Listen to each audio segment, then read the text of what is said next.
Kasado na ang pagdiriwang ng ika-126 na taong anibersaryo ng Araw ng Kasarinlan dito sa Kawit, Cavite.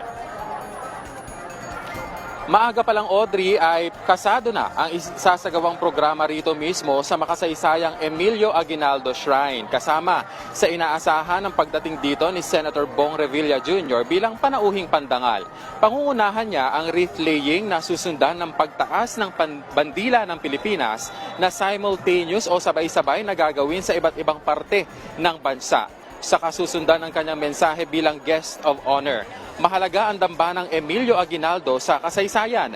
Dito kasi ipinahayag ang kasarinlan ng Pilipinas mula sa pananakop ng Espanya. Nangyari yan sa kasagsagan ng US-American War. Nais ipakita noon ni Emilio Aguinaldo sa international community na malaya na ang Pilipinas. At Audrey, matapos nga yung maikling programa na isasagawa rito ngayong umaga ay susundan yan ng trade fair at mga cultural show. Magkakaroon din ng music festival bandang mamayang hapon. Sa ngayon, Audrey, ay marami na yung taong nandirito ngayon, kabilang na yung mga official ng lokal na pamahalaan at aantabayanan nga natin yung pagdating ng iba pang bisita.